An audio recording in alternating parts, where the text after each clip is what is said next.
하나님 말씀 보겠습니다.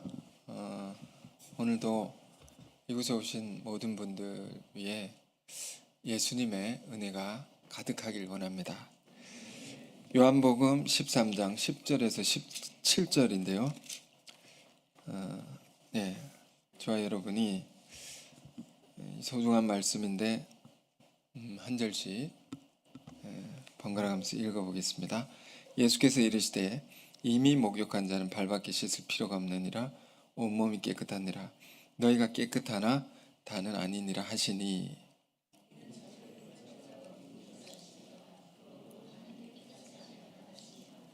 그들의 발을 씻으신 후에 옷을 입으시고 다시 앉아 그들에게 이르시되 내가 너희에게 행한 것을 너희가 아느냐.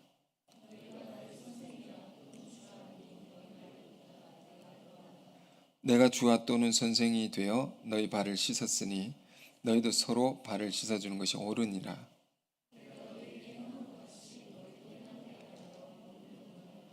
내가 진실로 너희에게 이르노니 종이 주인보다 크지 못하고 보냄을 받은 자가 보낸 자보다 크지 못하나니 너희가 이것을 알고 행하면 복이 있으리라. 아멘. 사순절을 보내면서 요한복음 13장의 말씀을 이 말씀 속에 담겨 있는 소중한 세계를 오늘 더 깊이 보는 시간 갖기를 원합니다.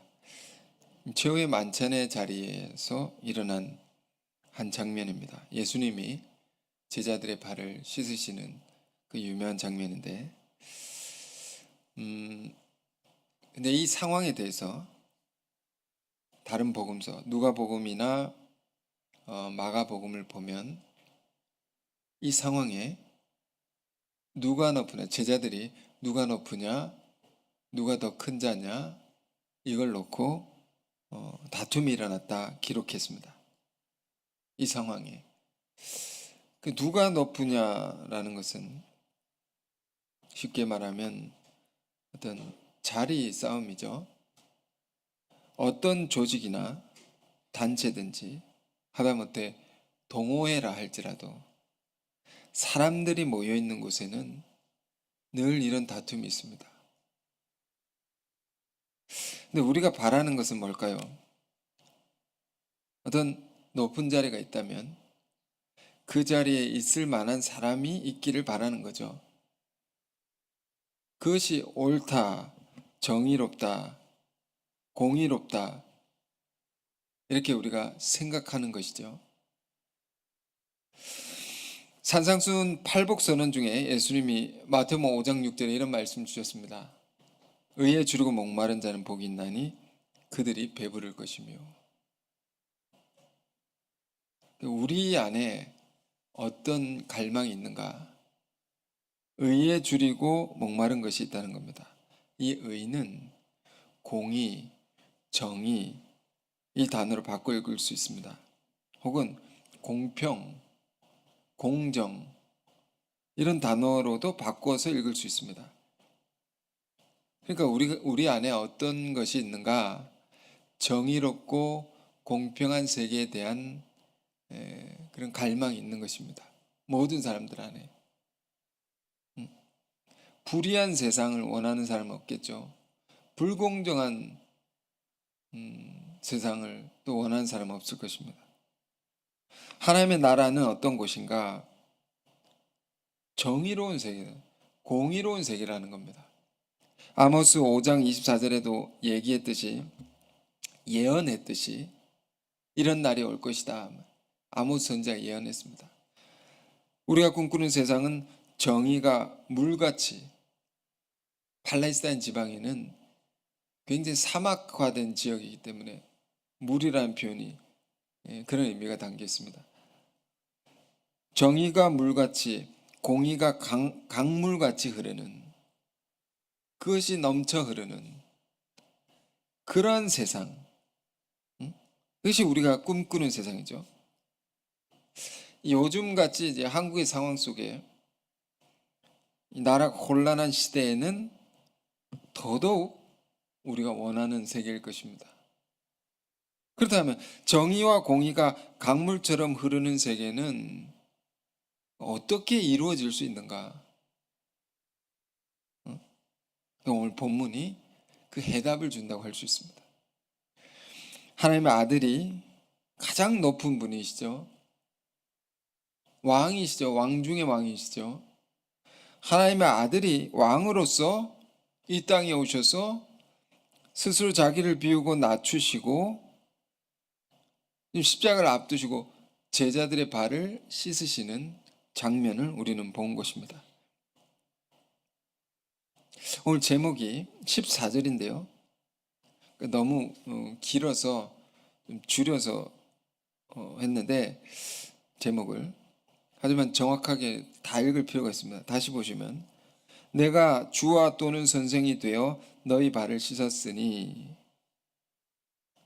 너희도 서로 발을 씻어주는 것이 옳으니라. 자, 조금 더 풀어서 말씀을 드려보겠습니다. 내가 너희들의 주인이고 내가 너희들의 선생이 맞다. 선생인데도 너희의 발을 내가 씻어주었다. 그러니 너희도 내가 보여준 것처럼 서로의 발을 나와 같이 씻어주는 것이 옳으니라. 여기 옳으니라는 표현은 반드시 그리해야 하느니라는 이런 말입니다. 이런 뜻입니다. 영어 번역을 보면 그렇게 되어 있습니다. 그리해야 하느니라. 굉장히 큰 가르침인 것이고, 제자들에게 뿐만 아니라 오늘을 사는 우리 모두에게도 여전히 우리 신앙의 핵심적이고 여전히 가장 중요한 가르침 중에 하나라고 말할 수 있습니다. 지금 이 상황을 보면 누가 서로 다툼이 일어났다고 했습니다. 누가 높으냐, 누가 높은 자리에 있어야 하냐. 자, 우리 안에도 이런 것이 있을 수 있습니다. 말로는 표현 안 해도 어떤 대표의 자리가 있다고 해보십시오. 누가 대표냐? 대표의 자리에 있을 만한 사람이냐? 아니라면 누가 저 자리에 있기에 합당하냐? 이런 생각을 가질 수 있죠. 조금 민감하지만 사회적으로 우리가 생각해 볼까요? 누가 대통령이냐? 누가 대통령 되기에 합당하냐? 이걸 가지고 사회적인 갈등이 일어나지 않습니까? 그럼 그 모든 문제와 분쟁, 갈등에 대한 해답이 어디 있는가? 본문의 말씀 속에 있는 것입니다. 이 말씀이 그래서 너무도 중요한 것입니다. 자, 오늘 본문과 관련해서 마가복음 9장 33절 이하의 말씀을 찾아보겠습니다. 마가복음 9장 33절 이하, 33절 34절 먼저 읽겠습니다. 제가 읽겠습니다. 가버나움에 이르러 집에 계실새 제자들에게 물으시되 너희가 길에서 서로 토론한 것이 무엇이냐 하시되 그들이 잠잠하니 이는 길에서 서로 누가 크냐 하고 쟁론하였음이라. 자, 이 장면을 보면 최후의 만찬의 자리가 아닙니다. 길을 가는 중이었습니다. 길을 가는 중에도 이러고 있었다라는 거죠. 제자들이 누가 높으냐, 누가 큰 자냐, 네가 높으냐, 내가 높으냐. 그러니까 제자들 보면 늘 이 문제로 싸웠다라는 것을 우리가 생각할 수 있습니다. 싸우다가 마지막 순간까지 그렇게 싸우고 있었다라는 겁니다. 참 이게 여러분 위로가 되는 겁니까? 아, 제자들도 이랬구나. 그렇지 않으면 자기 합리화. 아, 제자들도 이랬으니까 우리도 이럴 수 있죠. 이렇게 자기 합리화의 근거로 삼으면 안 되겠죠. 그러나 우리는 제자들의 모습 속에 우리 자신의 모습을 잘 볼 수가 있는 겁니다. 늘 이 문제로 싸우는 거구나. 사람들이, 우리가.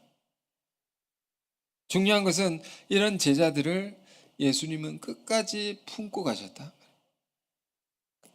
끝까지 이런 제자들이라 할지라도 사랑하시되 끝까지 사랑하셨다라는 겁니다. 이게 굉장히 힘든 겁니다, 여러분. 너무 어려운 것입니다. 품을 수 없는 자를 품고 간다는 게. 요한복음 13장을 우리가 볼 때 이 13장 최후의 만찬에서의 모든 이야기의 가장 큰 초점은 무엇이라고 했습니까? 지난주에도 봤지만 예수님께서 배반의 마음을 품고 있는 그 가룟 유다, 그 한 사람을 돌이키려는데 그 초점이 있다고 했습니다. 우리가 쉽게 생각하기로, 아니 그런 끔찍한 마음을 품고 있었더라면, 그걸 아셨더라면 공개적으로 끄집어내서 너가 왜 이런 마음을 품고 있느냐, 이런 생각을 하고 있느냐, 집어내서 심판하면 될 텐데 왜 그리 하지 아니하고 이렇게까지 하셨나. 이 유다까지도 끝까지 사랑하신 것이었단 말입니다.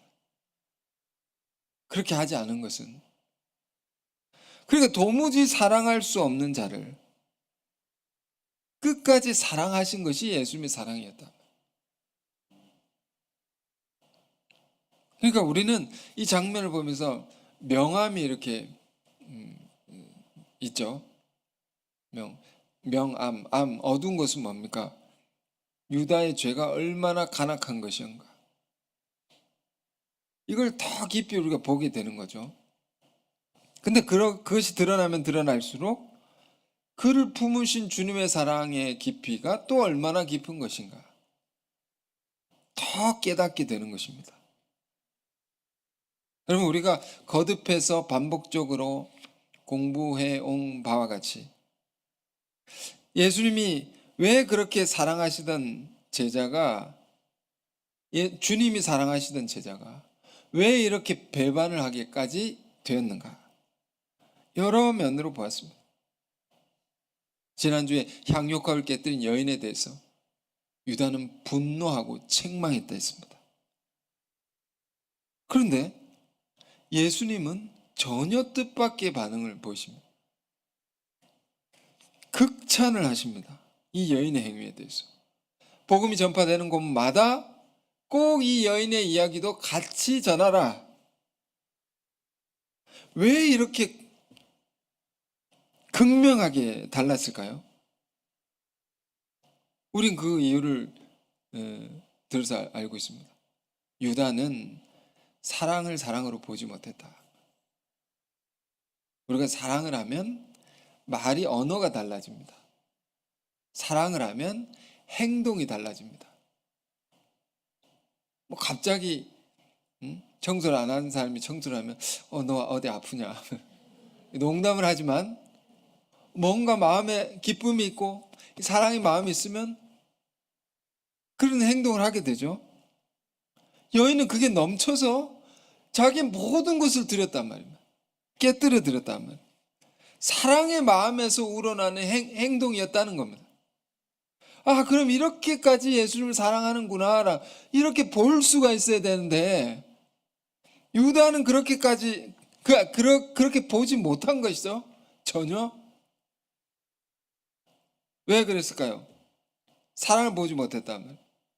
이걸 다른 말로 가치관이 다른 겁니다. 다른 언어로, 다른 말로 표현하면 가치관이 다른 겁니다. 사랑이 아름답고 소중하단 말이에요. 그 무엇보다 이런 가치관이 있는 거죠.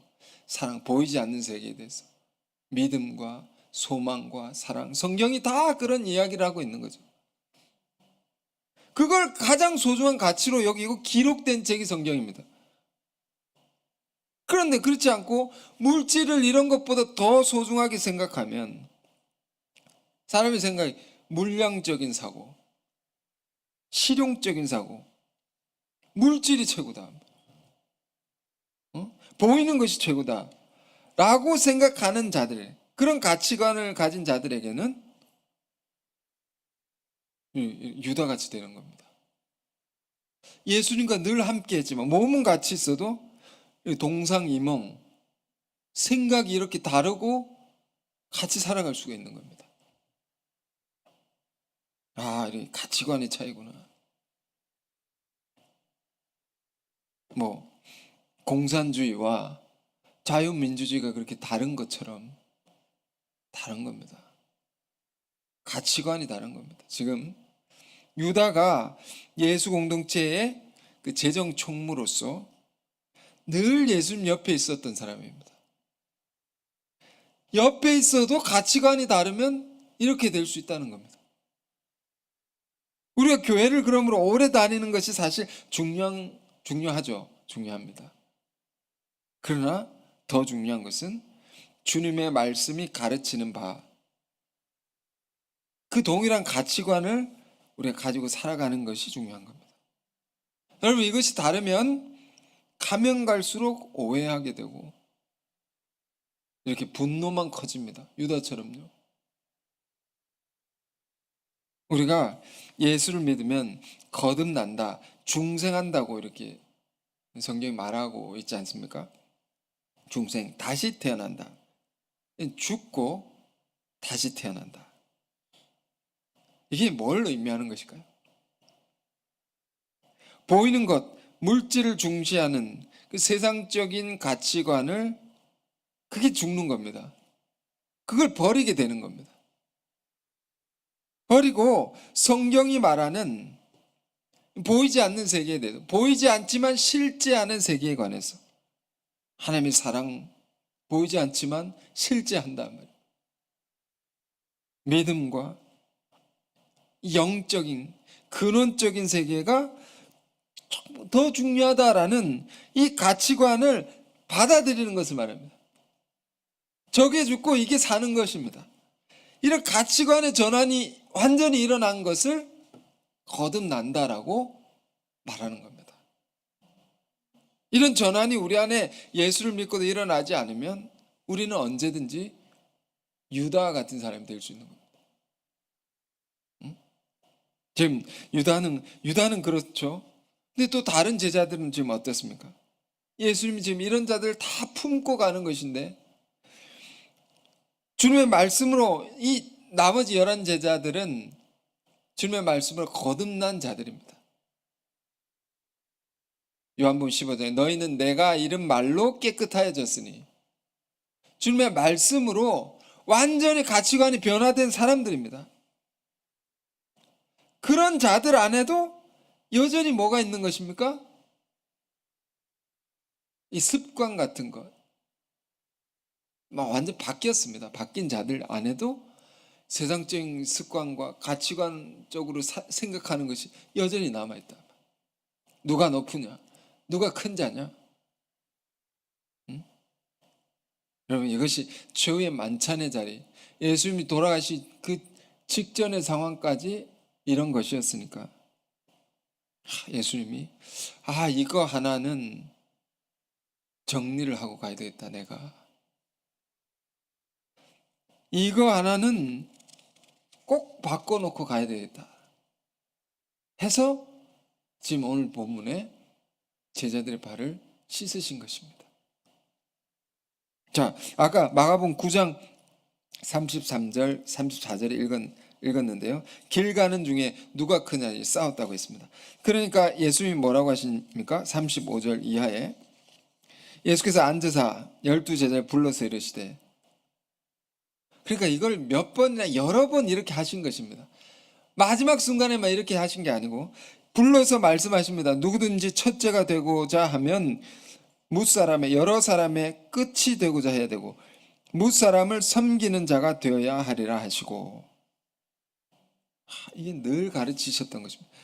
36절 37절 어린아이 하나를 데려다 그들 가운데 세우시고 앉으시며 제자들에게 이르시되, 누구든지 내 이름으로 이런 어린아이 하나를 영접하며 곧 나를 영접하며, 누구든지 나를 영접하면 나를 영접하며 나를 보내신 이를 영접함이니라. 어린아이와 같아야 된다. 너희가 첫째가 되고자 하면, 대표 높은 사람이 되고자 한다면 어린아이와 같아야 되고, 어린아이와 같은 자를 나를 영접하듯이 영접할 수 있어야 된다.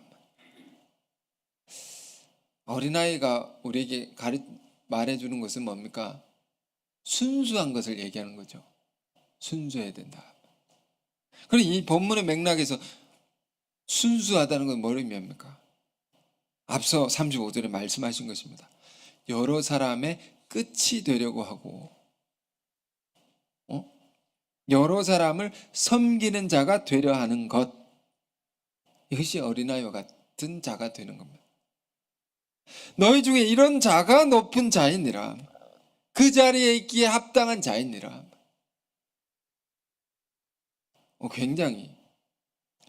굉장히 다른 말씀이죠. 대표가 되려면 이런 능력이 있어야 되고 저런 능력이 있어야 되고, 뭐 리더십이 뭐 여러 가지 필요한 자질들이 있지 않습니까? 물론 그런 거는 다른 말씀 통해서 우리가 배울 수가 있지만, 여기서는 그게 중요한 게 아니다. 그게 중요한 게 아니다. 어린아이와 같아야 된다. 그런 자가 제일 높은 자다. 당시 예수님 시대에 수많은 차별들이 있었습니다. 신분의 차별이 존재했던 시대, 노예도 있었고요. 종교 믿는 사람들 안에도 이런 차별이 있었던 그런 시대에 전혀 새로운, 그 시대에서 보면 너무 충격적인 가치관을 지금 얘기하고 계신 겁니다. 이사야서 24장에 보면 이사야 예언자가, 예언이니까요, 나중에 이러이러한 일들이 일어날 것이다 라고 예언한 예언 중에 이런 내용이 있습니다. 땅이 흔들리고, 땅이 깨어지고 또 깨어지며 원두막이 흔들리듯이 흔들릴 것이다. 이런 날이 오리라. 이런 세계가 오리라. 여러분, 예언은 꼭 성취가 되는 것이죠. 마지막 때가 되면 이런 일이 일어날 것이다. 어떻게 이런 일이 성취가 된 것입니까? 오늘 본문의 예수님의 이 저의 만찬의 이 가르침을 통해서, 예수님의 이 말씀을 통해서. 그래서 제후의 만찬에서만의 가르침이 아니라 했습니다.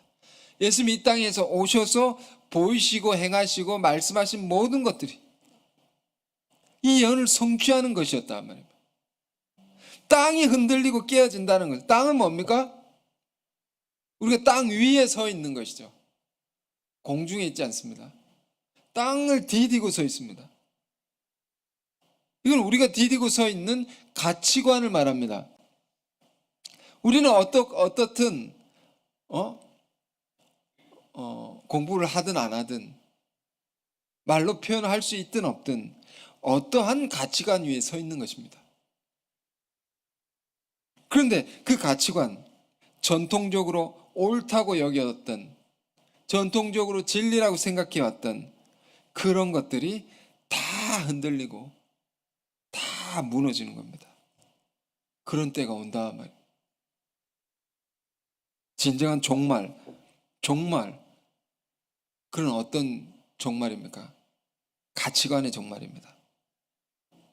우리가 성경을 공부하면서 알아가면서 이런 변화가 일어나는 겁니다. 이 예언이 성취되는 것이 우리 안에 일어나는 겁니다. 아, 그게 옳은 게 아니었구나. 그게 맞는 게 아니고, 그게 진리가 아니었구나. 기존에 생각했던 것들이 와르르 다 무너지는 겁니다. 그게 예수님의 이 말씀이 그렇다는 겁니다. 기존에는 많이 가진 자가, 힘 있는 자가 섬김을 받는 것이지 섬기는 사람이 아닙니다. 종이 노예가 높은 사람을 섬기는 거죠. 그런데 이게 뒤집혀지는 거다. 그래서 뒤집혀진다. 이런 말이, 혁명이란 말은 뒤집는 것입니다. 완전히 뒤집는 것입니다. 그래서 예수님의 가르침이 들어가는 곳은 어느 곳이든 어떤 나라든 어떤 사람이든 다 뒤집혀지는 겁니다. 이게 옳다는 것을 깨닫기 때문에, 이게 진리라는 걸 깨닫기 때문에. 그리고 그러니까 기존의 그 가치관이 뒤집히고 전혀 새로운 가치관으로 새로운 땅 위에 우리가 딱 서게 되는 거죠. 섬기는 자가 주인이다. 누구보다 낮아지는 자가 누구보다 높아지는 자다. 자, 우리가 늘 듣는 말씀이지만 이게 얼마나 중요한 말씀인지 모릅니다. 다툼이 일어나는 곳에는 항상 두 가지 죄가 있습니다. 교만의 죄가 있고 하나는 시기 질투의 죄가 있습니다. 어김없이 다툼이 있는 곳에는 이런 죄가 그 무리 안에 있는 겁니다.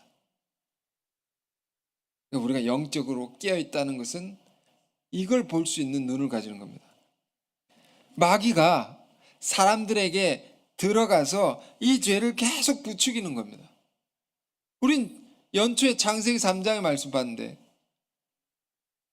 창세기로 보면 뱀이 물어가로되 뱀이 그 죄를 집어넣는 겁니다. 자기 안에 있는 거를 집어넣는 겁니다. 그래서 창세기를 보면 3장이 있고 4장이 있죠. 3장의 핵심은 뭡니까? 아담의 죄에 관한 겁니다. 4장의 핵심은 뭡니까? 가인의 죄. 수직적인 죄고 수평적인 죄다. 우리 이렇게 배웁니다. 아담의 죄는 교만이고 가인의 죄는 시기 질투다. 모든 죄의 근본인 겁니다. 이게 있으면 어딜 가나 다툼이 일어나는 겁니다. 갈등이 일어나고. 여러분, 우리가 사순절 기간을 정말로 의미 있게 보낸다는 것은 우리 안에 있는 이 두 가지 죄를 십자가에 못 박는 것이라고 할 수 있습니다. 아, 내 안에 이 교만이 있구나. 이런 교만이 있구나. 깨닫고 못 받고. 이런 시기 질투의 죄가 있구나. 사촌이 땅을 사면 배 아픈 게 아니라 기뻐하고 축복하고 그래야 될 텐데 내가 왜 안 기쁘지? 이런 죄가 있구나. 교만의 죄는 뭡니까? 늘 남보다 위에 서려고 하는 거, 높아지려고 하는 거죠.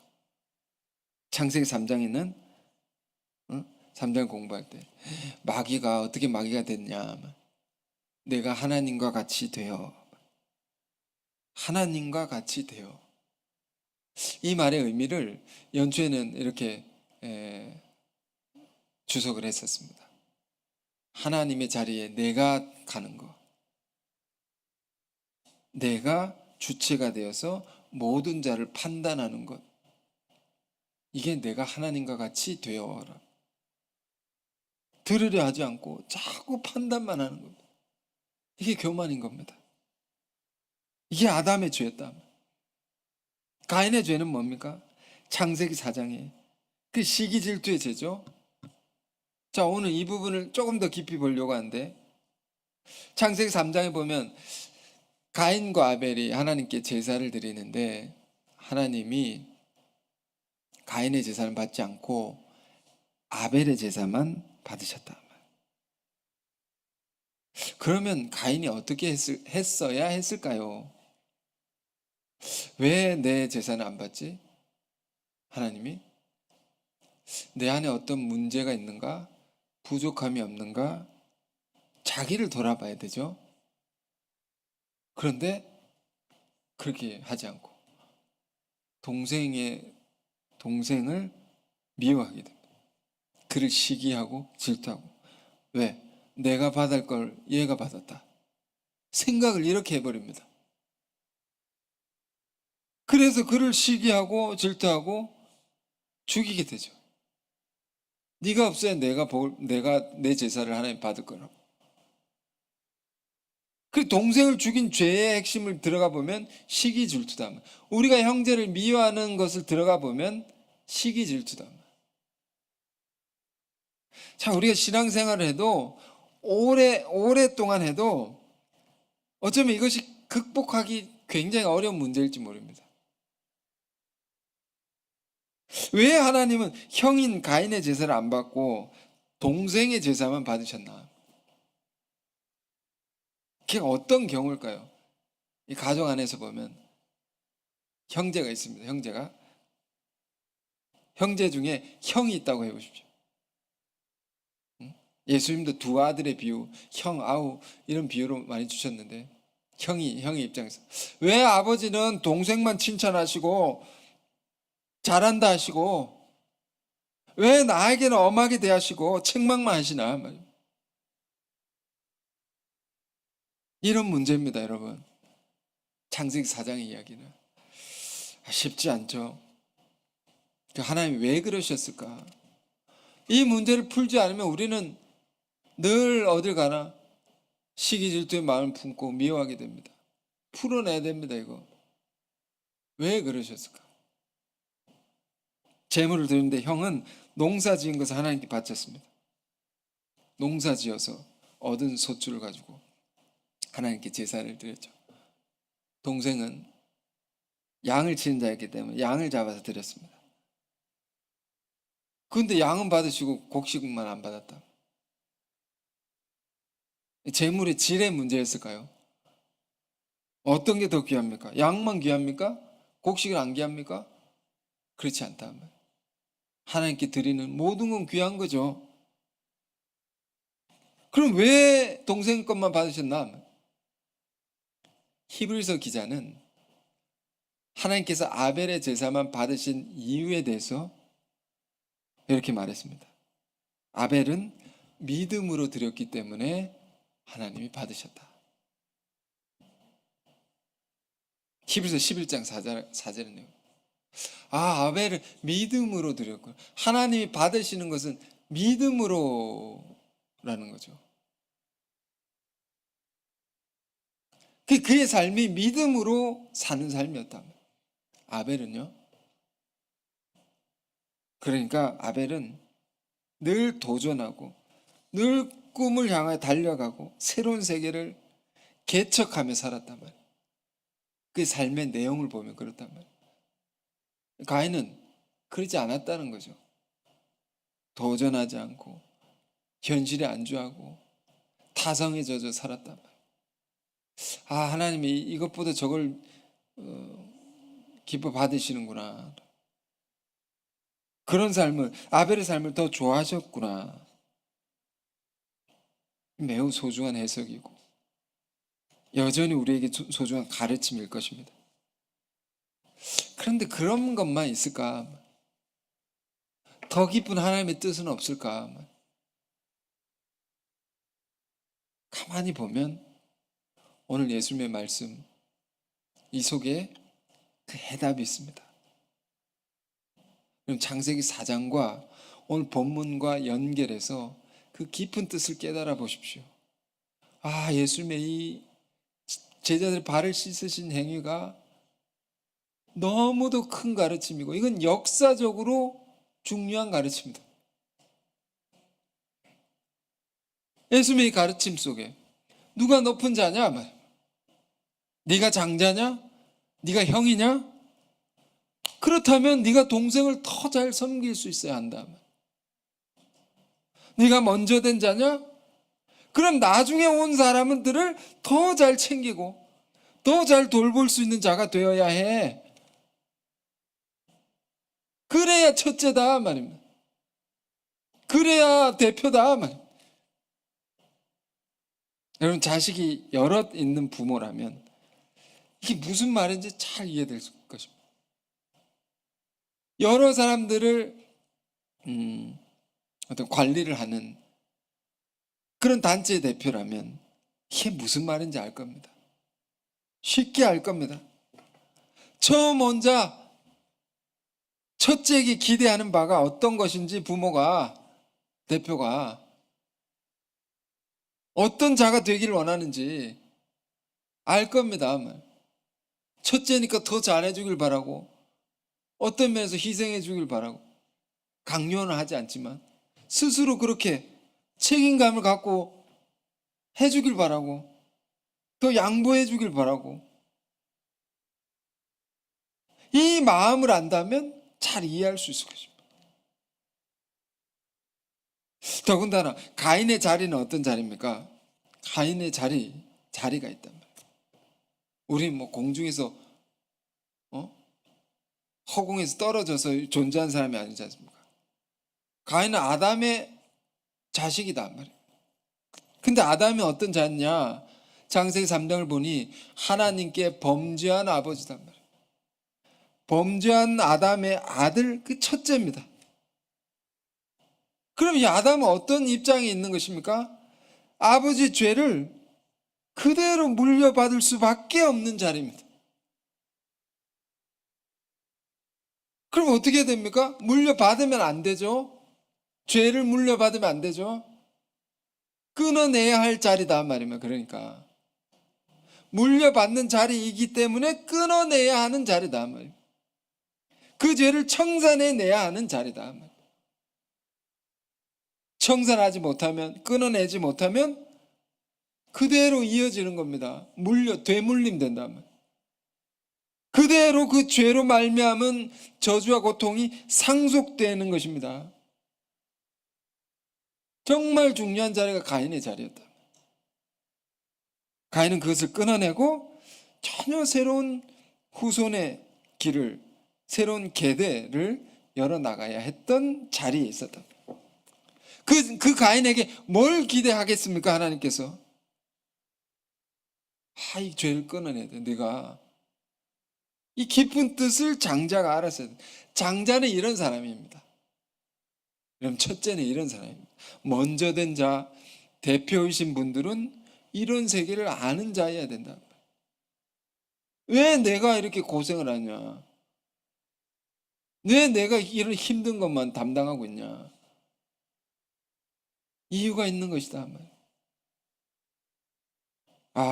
가인은 범죄한 아담의 그 죄를 끊어내야 된다. 극복하고 청산해야 된다. 그럼 어떻게 극복할 수 있냐 말입니다. 그게 오늘 예수님의 가르침입니다. 우리 안에 교만과 시기 질투의 죄는 예수님의 이 가르침으로만 끊어낼 수 있고 청산낼 수 있습니다. 이것으로만 내 안에 죄가 대물림되지 않고 정리되고 새롭게 갈 수 있습니다. 큰 자가 작은 자를 섬기는 것. 성경의 장자와 차자의 관계, 이런 이 관계에서 일어나는 문제에 관해서 이야기들이 굉장히 많습니다. 찾아보면 야곱과 에서의 이야기만 해도 그런 거죠. 야곱과 에서. 원래는 에서가 첫째고 야곱이 차자입니다. 둘째입니다. 둘의 갈등의 이야기를 여러분 아실 것입니다. 그러니까 어떤 사람은 이 이삭의 집안이죠. 이 집안의 모든 불행은 부모가 편애해서 그렇다. 어떻게 보면 굉장히 맞는 이야기입니다. 한쪽만 지나치게 사랑해서 그렇다고. 이 말은 야곱만 지나치게 사랑해서 반대로 형이 분노하고 동생을 죽이려고 했다. 그래서 집안이 풍비박산 날 뻔했다고. 그러니까 심리학적으로 그건 굉장히 안 좋은 일이다. 부모는 공평하게 사랑해야 된다. 이 성경을 들어서 이렇게 설명합니다. 그런데요, 말라기서 1장을 보면 하나님이 에서보다 야곱을 더 사랑했다는 구절이 있습니다. 하나님이. 그럼 하나님도 편애한 하나님입니까? 그런 하나님 우리가 어떻게 믿고 살겠습니까? 의지하고 살겠습니까? 그거 아니다 말입니다. 그러니까 에서와 야곱의 부모가 편애해서 잘못한 게 아니다 말입니다. 그럼 뭐냐 말이에요. 그럼 뭐냐.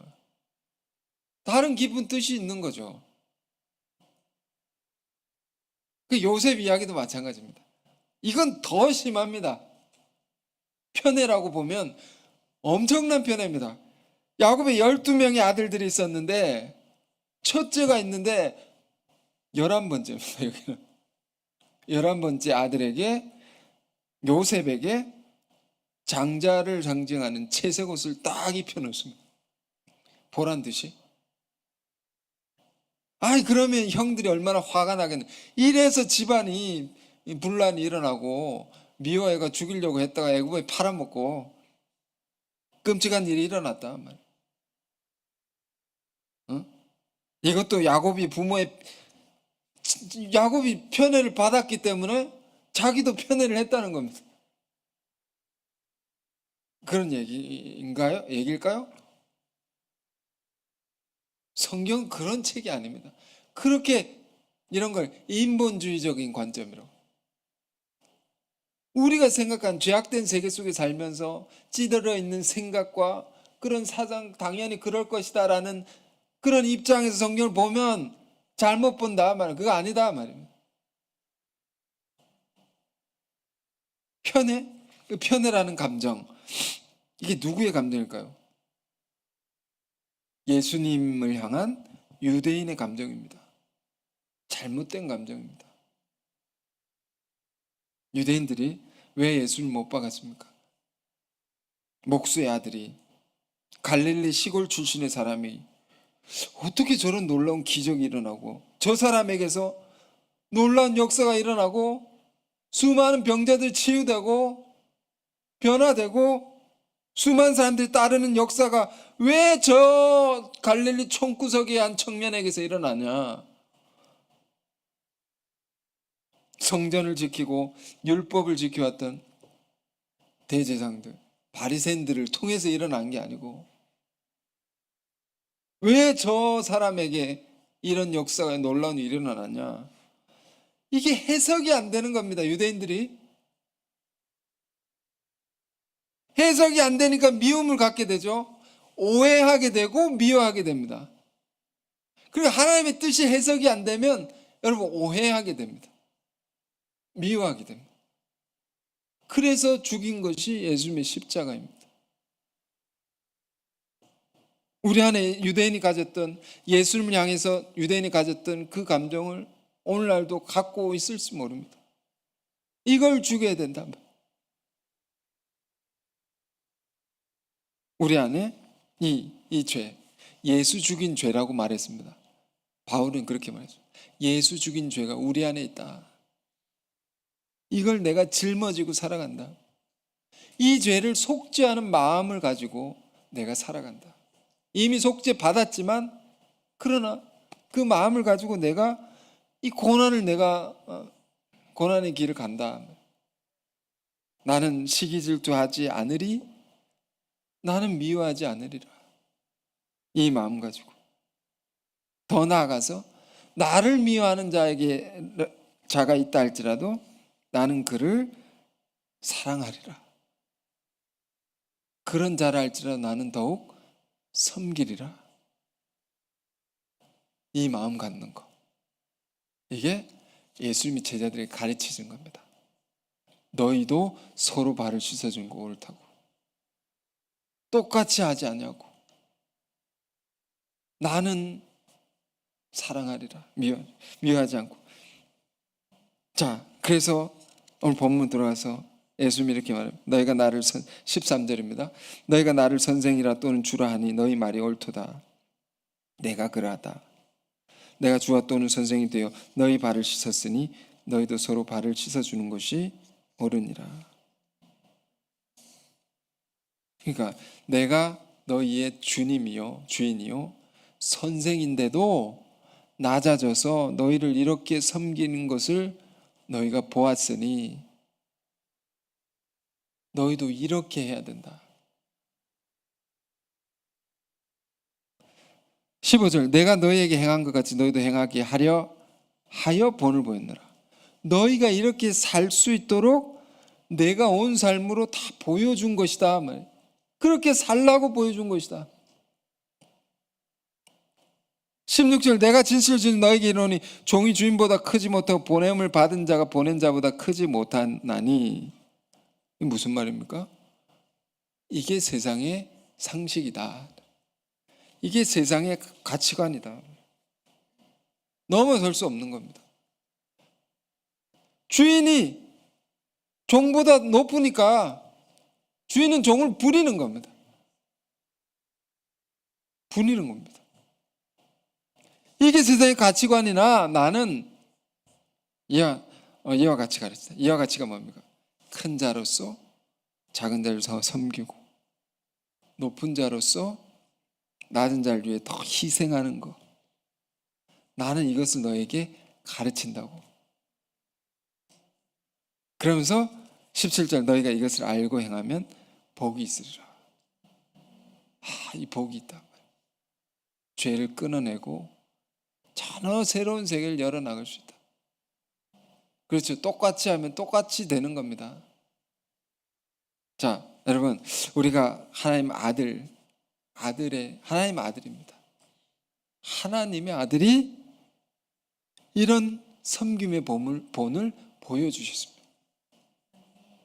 이 본을 따라서 여러분이 어떤 자리에 있든지 높은 자리일수록 더 섬기며 살길 원하고요. 대표분이실수록 이미 여러 가지 짐을 지고 계시지만 이게 예수님의 가르침이구나를 늘 기억하시고 더 많은 이들을 돌봐주시고 섬겨주시기를 바랍니다. 그래서 이렇게 살면, 우리부터 이렇게 살면 어떻게 됩니까? 우리가 꿈꾸는 아름다운 세계, 정의와 공의가 강물처럼 흐르는 그러한 세계가 저 여러분을 통해서 이 땅 가운데 이루어지리라 믿습니다. 기도하겠습니다. 거룩하신 주님, 오늘도 귀한 말씀 다시 더 깊이 보게 하시니 감사합니다. 우리가 꿈꾸고 갈망하는 정의롭고 공평한 세상은 어떻게 이루어질 수 있는지 오늘 귀한 말씀 통해서 알게 되었습니다. 하나님의 아들이 가장 높임을 받으시고 가장 섬김을 받으셔야 할 분이 그리하지 아니하시고 지극히 낮아지시고 또 낮은 자들을 존귀하게 여기시고 그들을 섬기셨던 이 아름다운 삶을 우리가 본받게 하시고 또 따르게 하옵소서. 최후의 만찬의 자리에서까지 누가 높으냐 누가 큰 자냐 다투었던 이 제자들의 모습을 우리가 보면서 우리 안에 여전히 있는 교만과 시기 질투의 죄성을 깨닫게 하여 주시고 주님께서 제자들의 더러운 발을 씻으신 그것처럼 우리도 섬김으로 살아서 우리 안에 모든 죄를 십자가에 못 박게 하시고 주님의 그 놀라운 사랑으로 새롭게 빚어지는 새로운 세계를 열어내는 우리들이 다 되게 하여 주옵소서. 예수 그리스도 이름으로 기도했습니다. 아멘.